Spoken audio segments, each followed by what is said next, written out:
Consegui simultaneamente ganhar uma pensão de 30 mil por ano para minha mãe enquanto limpava a merda da aposentadoria de meu pai. Meu pai é o Satanás canadense. Crescer com ele não foi nada divertido e posso garantir, com base em testemunhar, ele era um marido nada divertido. Eu continuaria falando sobre como meu pai é um pedaço de merda, mas, em vez disso, citarei o que um juiz disse para ele: "Você é o ser humano mais desprezível que já tive em meu tribunal", e isso vem de um juiz do tribunal de família. Li esse endosso cativante da personalidade de meu pai nos documentos judiciais que adquiri relacionados ao divórcio dele com minha mãe. O mesmo lugar onde descobri a palhaçada que ele fez para roubar minha mãe. Foi também onde encontrei a informação de que precisava para convencê-lo tão severamente que ele vai me deserdar. Uma referência sobre meu pai é que ele é um narcisista patológico e se comporta exatamente como essas pessoas são compelidas a agir. Eles não são pessoas generosas e tocar em suas carteiras é como um tapa na cara para eles. Ele é como o burro de Shrek, mas também Joseph Stalin, um idiota monstruoso. Nossas ações sempre têm consequências e meu pai tem muito que responder. Minhas tentativas de responsabilizá-lo não pularam para o tribunal de imediato, começaram com diplomacia e um terapeuta. Cerca de 10 meses atrás, quando nossa história começou, eu estava passando por algumas coisas. Coisas como TEP, a transtorno de estresse pós-traumático, relacionadas à criação severa de meu pai e ao meu trabalho como paramédico. Ele fez muita coisa que me afetou profundamente, coisas que eu precisava superar, junto com toda aquela agitação de 15 anos de serviço de emergências médicas. Ao tentar superar e resolver tudo que parei de beber, comecei a transformar meu TEP não tratado em TEP tratado e pensar que ter meu pai envolvido poderia ajudar a mim e ao nosso relacionamento. Eu julguei mal isso, então você provavelmente não ficará surpreso ao ouvir que a conversa foi ótima. Vou poupá-lo dos detalhes chocantes, mas quando abordei o assunto com ele, nossas idas e vindas degeneraram em ódio visceral com ele gritando comigo que sou uma paramédica fracassada, mentirosa e uma merda de alcoólatra. Embora eu tenha um certo orgulho do meu trabalho, tenho mais orgulho dos meus 14 meses de sobriedade, então ouvir isso do meu pai pode ter feito com que eu me comportasse um pouco psicologicamente. Fiquei chateada com ele e decidi desenterrar toda a sujeira que pudesse, ver que tipo de homem ele realmente é e tem sido. Quando podia, fazia uma viagem ao tribunal para checar a vida do meu pai legalmente. Tudo é registro público, então comprei cópias em massa antes de me retirar para minha poltrona para ler, planejar e acariciar meu gato branco de pelos compridos. Para garantir, obtive um arquivo de documento de divórcio de minha mãe. Logo encontrei uma linha de investigação que vale a pena seguir. Parece que durante o acordo final do divórcio de meus pais, a 2002, minha mãe recebeu 1/3 da aposentadoria privada de trabalho de meu pai. Ela era dona de casa e não podia ganhar um para si mesma, então foi dado a ela por um juiz. Muito estranho porque meu pai, como ele se gaba, recebeu uma aposentadoria quase completa e se aposentou um pouco mais cedo. De jeito nenhum aquele idiota estava vivendo os últimos 10 anos depois de se aposentar cedo com uma pensão de 2/3, e ele nunca reclamou sobre isso. Então perguntei à minha mãe se ela estava cobrando pensão do trabalho dele ou se havia sacado o valor, mais de 100 mil na época, há 20 anos, não para as duas perguntas. Bem, isso é interessante, eu me pergunto se isso é cobrável e quanto vale 20 anos de juros compostos de um fundo de pensão. Bem, acabei descobrindo junto com o fato de que meu querido e velho pai vinha sacando a parte de minha mãe por 10 anos, em violação hilariante de uma ordem legal de um juiz. Por que minha mãe não buscou isso antes? Uma combinação de ser incapaz de pagar um advogado, ser sua vítima por 20 anos e pessimismo depois de tanto ele se esquivar das obrigações com a ordem judicial, ela simplesmente desistiu. Eu só precisava contratar um advogado para me ajudar, então parti para encontrar o psicótico mais desequilibrado e sanguinário que passou no exame da Bar a OAB no Brasil. Capítulo 2. E sua pensão, senhora? Como diz o bom livro, ferre os outros como eles ferraram com você, então é isso que me propus a fazer. O sociopata misantrópico que contratei como consultor jurídico sugeriu que enviássemos uma carta de demanda ao escritório de pensões para tentar remediar o problema antes de registrar o que sem dúvida seria uma vitória fácil para nós. Concordei em espírito e, em vez disso, telefonei para o escritório de pensões e fui encaminhado para a mulher que administrava o arquivo de meu pai. Bem, ela era um amor e era uma questão trivial para mim fazê-la odiar meu pai. Conversamos por 45 minutos e juro que se você tivesse me dado mais uma hora eu poderia convencê-la a vandalizar a casa dele. Em todas as nossas conversas sobre a vida, famílias e relacionamentos, chegamos a algumas coisas importantes. Pude mostrar os e-mails que seu escritório havia enviado para meu pai e minha mãe há alguns anos por 5 anos consecutivos, tentando resolver este assunto, que ele havia ignorado. Ela estava mais do que disposta a iniciar o processo de remediação imediatamente.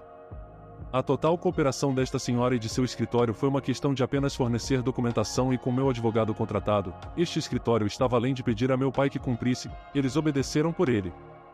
Há cerca de 2 meses desde a última vez que falei com meu pai e ele agora não tinha ideia de que sua aposentadoria estava prestes a sofrer um sério golpe. Abaixo, vou detalhar o tamanho do estrago que fiz na sua vida financeira. A parte da minha mãe foi refeita inteira e ajustada pela inflação. Lembra que eu disse que ele sacava parte da minha mãe da aposentadoria privada? Ele roubava 30k dela por ano durante 10 anos. A empresa do fundo privado que ele tem, vai ter que pagar a minha mãe tudo o que ele roubou dela, o que diminui o fundo que ele tem guardado e que vai diminuir drasticamente o que ele vai receber de aposentadoria privada daqui para frente. Além disso, ele também tem pensão de velhice do governo, que ele tirou cedo também, ufa. Meu pai fez uma merda terrível para mim, mas eu só tive que sofrer 17 anos dele, minha mãe ainda tem a pontuação máxima de 20. Por mais que eu tenha feito isso por despeito e alegria maliciosa, fiz isso para dar à minha mãe uma chance de uma aposentadoria adequada. Capítulo 3 – Bombas de purpurina da Justiça. Minha mãe começou a receber sua pensão cerca de 3 meses depois que entrei em contato com o escritório de pensão e para comemorar ela comprou passagens para a Nova Zelândia para a família no Natal, para que possamos ver nossos parentes. Consegui recuperar a maior parte do meu adiantamento do advogado e, para comemorar, entrei na internet para pedir uma bomba de purpurina. Consegui enviá-la para meu pai anonimamente de outro país, Deus abençoe os Estados Unidos. Eu soube pela minha irmã que ele abriu no seu estúpido Miata, a carro esportivo, vermelho. Ele nunca vai se livrar disso. Principais comentários da comunidade. Certifique-se de que sua mãe aplicou os anos em que foi dona de casa ao seu CPP, ao plano de pensão do Canadá para não canadenses. Acho que você ganha uns 8 anos por criança e... Muitas mulheres não têm isso creditado e será outro pagamento fixo para sua mãe. Além disso, sua mãe pode obter créditos CPP de seu pai. Se o texto for 1/3 de sua pensão, mas não indicar qual pensão, provavelmente se aplicará a todas as suas pensões, incluindo o CPP. Minha mãe recebeu 1/3 dos créditos CPP de meu pai e isso fez uma grande diferença em sua renda de aposentadoria. A pensão era boa, mas o glitter bom foi do caramba. Isso é sério pro Vingança Lee. Beijo do chefe para o glitter bom. Glitter é uma merda. Minha mãe tentou alugar meu quarto vago para seus amigos. Então, isso aconteceu há cerca de 18 meses, mas só me lembrei quando me deparei com uma história parecida no TikTok. Basicamente, comecei a morar acima de um bar que possuo, que tem uma grande sala de estar de 2 quartos conectada por um arco e uma cortina sobre ela. Minha irmã mais nova e suas amigas começaram a ficar em uma das salas que tinha a privacidade da cortina, meu escritório era na outra sala. Este apartamento também tem 2 quartos grandes. O meu é o maior. Minha mãe estava me ajudando com o bar, já que eu havia voltado da universidade 1 ano antes.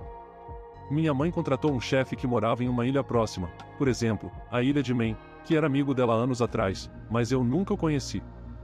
Ela havia oferecido a ele um emprego aqui porque ele queria voltar para casa. Então, de repente, ela me disse que ele vai ficar no segundo quarto por um tempo até que ele arrume um lugar. Eu odiei a ideia e tentei protestar muito porque não queria um homem estranho morando comigo, e este era o primeiro lugar que eu tinha para mim. Esperava gostar de ficar sozinha. Minha mãe mencionou que não vai demorar muito, uns 2 meses no máximo. Não importava de qualquer maneira porque o cara sumiu. A melhor amiga da minha mãe, que me ajudou muito a organizar o bar e eu conhecia há anos, estava sem lugar fixo para ficar, então, depois que o primeiro cara sumiu, sugeri que ela se mudasse para o outro quarto que estava vago. Ela disse que seria apenas por um mês enquanto ela encontra outro lugar, então eu disse que não tinha problema e ela mudou suas coisas. Então descobri que o outro melhor amigo da minha mãe também começou a precisar de um lugar para morar porque não queria mais morar com os pais.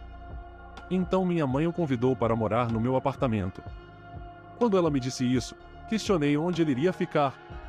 Ela respondeu que ele vai ficar com o seu quarto, você fica naquela sala com a cortina, e então quando primeira melhor amiga se mudar, seu segundo melhor amigo vai se mudar para aquele quarto e você terá seu quarto de volta. Quando respondi que não conhecia muito bem esse melhor amigo, nos 10 a 15 anos de amizade deles, encontrei o cara apenas algumas vezes, minha mãe respondeu é só até ele conseguir um lugar, vai ser cerca de 6 meses. Sempre que eu pressionava ou dizia que não me sentia confortável ou que não ia desistir do meu quarto, ela ficava irritada e dizia que só estava tentando ajudar seus amigos. Naquele Natal, As coisas da primeira melhor amiga ainda estavam lá, mas ela não estava lá, ela já tinha sua própria casa, mas ela deixou muitas coisas dela aqui por um tempo. Minha outra irmã voltou da universidade para as férias. E naquela época estávamos discutindo que nas férias de verão ela moraria aqui também. Minha irmã mais nova ainda estava morando na sala com as amigas também.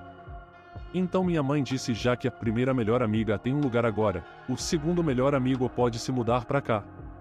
Eu respondi dizendo que minha irmã está morando aqui, mas isso significa que minha mãe tinha um quarto vago na casa dela, então por que a amiga dela não pode morar com ela?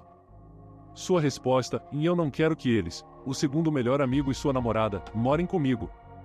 Eu gosto do meu espaço. Eu respondi, bem, você o conhece melhor do que eu, então também não quero que ele more comigo. Ela respondeu que ele está desesperado por um lugar para ficar e mentalmente está cobrando o seu preço. Então eu respondi novamente que ele deveria morar com ela então. Na verdade, ela ficou com raiva porque estava apenas ajudando um amigo. Ele nunca acabou se mudando para o meu apartamento. Mas parecia que minha mãe estava sempre oferecendo o meu quarto vago para qualquer um que passasse. Meu namorado trancou todas as portas por dentro por segurança quando o primeiro cara ficou por uma semana. Edith, só para esclarecer, eu amo ficar sozinha, nenhum dos amigos dela mora comigo e agora tem um lugar só para mim.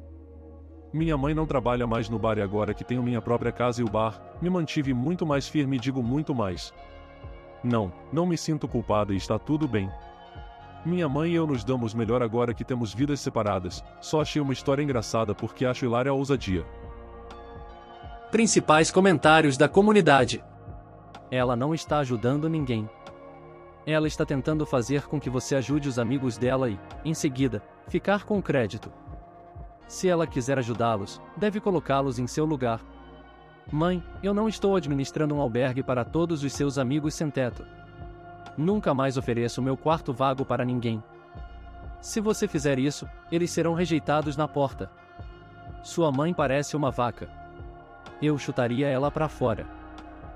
Se gostou, inscreva-se no canal para não perder os próximos vídeos, deixe o seu like e comente o que achou destes relatos. Para continuar assistindo, clique em um dos vídeos.